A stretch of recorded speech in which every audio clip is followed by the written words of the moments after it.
விஜய் டிவில ஒளிபரப்பாகிட்டு வர Pandian stores season 2 ரொம்பவே விறுவிறுப்பா போயிட்டு இருக்கு. இப்படி இருக்க சொல்லதான் இந்த சீரியல் முடிவுக்கு வர இருக்கு. அதோட பாண்டியன் ஸ்டோர்ஸ் 3rd சீசனும் ஒளிபரப்பாக இருக்கு. அதுக்கான ப்ரோமோவும் ரிலீஸ் பண்ணியிருக்காங்க விஜய் டிவி. இதை பார்த்த ஃபேன்ஸ் எல்லாருமே அதிர்ச்சி ஆகியிருக்காங்க. பாண்டியன் ஸ்டோர் சீரியல் விஜய் டிவில பல வருஷங்களா வெற்றிகரமா ஒளிபரப்பாகிட்டு வந்துச்சு. அதுலயும் பாண்டியன் ஸ்டோர்ஸ் உடைய ஃபர்ஸ்ட் சீசன் 2018ல தொடங்கப்பட்டு 5 வருஷத்துக்கு மேல வெற்றிகரமா ஒளிபரப்பாகிட்டு வந்துச்சு. அண்ணன் தம்பிகளுடைய பாசத்தை உணர்த்துற விதமா இந்த சீரியல் இருந்துச்சு. அதே மாதிரி இந்த சீரியல் பல மொழியில ரீமேக்கும் செய்யப்பட்டிருக்கு. இப்படி இருக்க சூழல்ல தான் பாண்டியன் ஸ்டோர் சீசன் 1 முடிவுக்கு வந்து பாண்டியன் ஸ்டோர் சீசன் 2வும் உருவானுச்சு. இந்த சீரியல அதே மாதிரி மளிகை கடை அப்பா மகன்களுக்கான உறவை காமிச்சிருப்பாங்க. அதுவும் இந்த சீரியல்ல இப்போ பல திருப்பங்களுடன் கதை விறுவிறுப்பா போயிட்டு இருக்கு. அண்ட் ரீசெண்ட் எபிசோட்ல கதிர் கைது செய்யப்பட்டிருக்காரு. அதுவும் ராஜுடைய அப்பாவை கொலை செய்த முயற்சிக்காக கைது செய்யப்பட்டிருக்காரு. இதனால ராஜுடைய அப்பா எப்ப முழிப்பாரு, நடந்த உண்மையை எப்ப சொல்வாரு என்ற எதிர்பார்ப்புடன் இருக்கு சீரியலும். இப்படி சீரியலோட எபிசோட்ஸ் போயிட்டு இருக்கும் போதுதான் இன்னொரு பக்கம் ஜியோ ஹாட்ஸ்டாரோ ஒரு ப்ரோமோ ரிலீஸ் பண்ணியிருக்காங்க. அதுவும் லட்சுமி மெஸ் என்ற உயர்தர சைவ உணவகத்தை காட்டுறாங்க.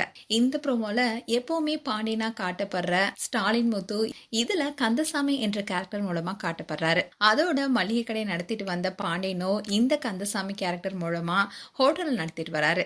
அதே மாதிரி இவருடைய மனைவியா நிரோஷா தான் நடிச்சிருக்காங்க. அவங்களுடைய கேரக்டர் பெயர் லக்ஷ்மின்னு காட்டப்படுது.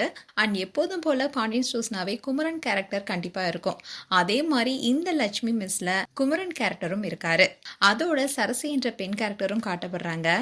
அதோட டீ மாஸ்டரா முருகன் என்ற கேரக்டர் காட்டப்படுறாரு. அதே மாதிரி பார்சல் பண்றவரா சண்முகம் என்ற கேரக்டர் காட்டப்படுறாரு. இதை தொடர்ந்து எல்லாத்துக்கும் இளையவரா கார்த்திகேயன் என்ற கேரக்டர் காட்டப்படுறாரு. இப்படி பாண்டியன் ஸ்டோர் சீசன் 2 உடைய தழுவல்ல தான் இந்த சீரியலும் அமைக்கப்பட்டிருக்கு. அண்ட் இந்த கடையை பெருசாக்கணுங்கிறது தான் கந்தசாமியோட கனவா இருக்குன்னு இந்த ப்ரோமோல சொல்லியிருக்காங்க. So Pandian store season 2 serial சீக்கிரமா முடிவுக்கு வர இருப்பதாகவும் இதுல முத்துவேல் உண்மை எல்லாத்தையும் சொல்லி பாண்டியன் குடும்பத்தோட ஒன்று சேர்ந்துருவாங்கன்னு சொல்லப்படுது. அதே மாதிரி மயிலும் இப்ப மனம் தெரிந்து இருப்பதனால மயிலும் சரணுடன் ஒன்று சேர்ந்துருவாங்கன்னு சொல்லப்படுது. சோ பாண்டியன் ஸ்டோர் சீசன் 2 முடிவுக்கு வந்ததுக்கு அப்புறமா இந்த சீரியல் ஆரம்பமாக இருக்கு. லட்சுமி மெஸ் சீரியலை பார்க்க பலருக்கும் ஆர்வம் இருந்தாலும் பாண்டியன் ஸ்டோர் சீரியல் முடிவுக்கு வந்ததுனால இந்த சீரியல் நடித்த பல கேரக்டர் இதுல காட்டப்படல. இதன் காரணமாவே ஃபேன்ஸ் இப்ப கொஞ்சம் வருத்தத்துல இருக்காங்க. மேலும் உங்களுடைய கருத்துக்களை கமெண்ட் செக்ஷன் சொல்லுங்க. இது போன்ற வீடியோஸை பார்க்க நியூஸ் தமிழ் கிட்ஸ் சப்ஸ்கிரைப் பண்ணுங்க. மறக்காம நோட்டிபிகேஷன் பட்டனை கிளிக் பண்ணுங்க.